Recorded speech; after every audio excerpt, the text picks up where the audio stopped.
concerning electronic mind control. There's a lot more to mind control in this world than most people would ever imagine. There is the basic mind control of pain. The causing or cessation of pain will, along the various degrees, cause and create predictable behavior. What the people in mind control are after is a spectrum of predictable behavior. Anything that they can do that cause people, especially people en masse in groups, to act in predictable ways. The antennae that are around, used for cell phones and many other things, can and are being used as mind control. When you carry a cell phone on you, you are easily tracked and you become a target, an individual target that is very easy to see in many different ways. You can be targeted with various aspects of the radiant arsenal and you'll never know it. Just think of microwaving. That is something that most people understand because of microwave ovens and how it cooks meat, things like that. There are weapons that are beam-like. They aren't beams in every sense of the word, but they are beam-like in their properties. And these are used to target people. And cell phones are just one aspect of targeting. That is something that most people can understand because a lot of people carry cell phones. There are other GPS-oriented tracking devices, mostly chips, but that's very esoteric for the people on the street.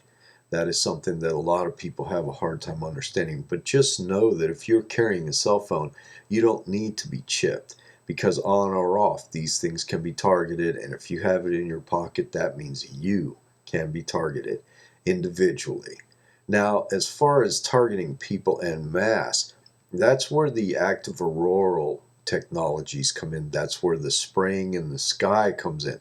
A lot of times I've noticed that these sprayings in the sky are actually 2- or 3-fold in their purposes.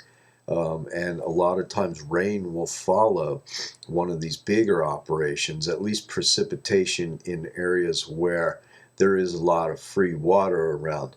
They have a real hard time, these perpetrators or experimenters have a very difficult time creating rain where there isn't a lot of moisture, like out in the desert. That's where magnetohydrodynamics comes in. That's where actual vapor is produced out of the ground from underground sources.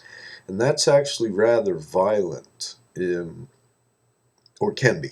It's actually rather violent compared to just manipulating vapor that's already in the air or readily available as surface water.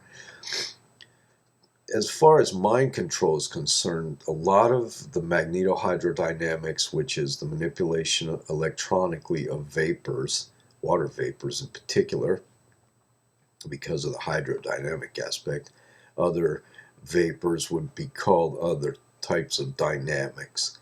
But the magnetohydrodynamics, in areas where there is a lot of free water, is just basically caused by evaporation, and this is accelerated with ground heaters and active auroral heaters, which are all manipulable by satellite and antenna. This is not difficult to observe if you open your eyes and look, and this is not difficult to find information about. I did a very informative book and have been told that it's an extremely well written and very comprehensive synopsis. Mutually exclusive terms, please excuse those, but that's what it is, a short crash course in active auroral technologies and how they're being used. The name of the book is called Devil Vision, like television, but devil vision, because that's what it boils down to, is basically a super surveillance, and that's how these people tend to intended to dominate us, is through surveillance. Devil Vision can be found at lukesaffair.com. Just look for Baphomet on the television. You'll see the link. It says Devil Vision, the world's new wireless grid. You go there, you read that book. It's short and sweet, and it will tell you. It will make. It could change your world.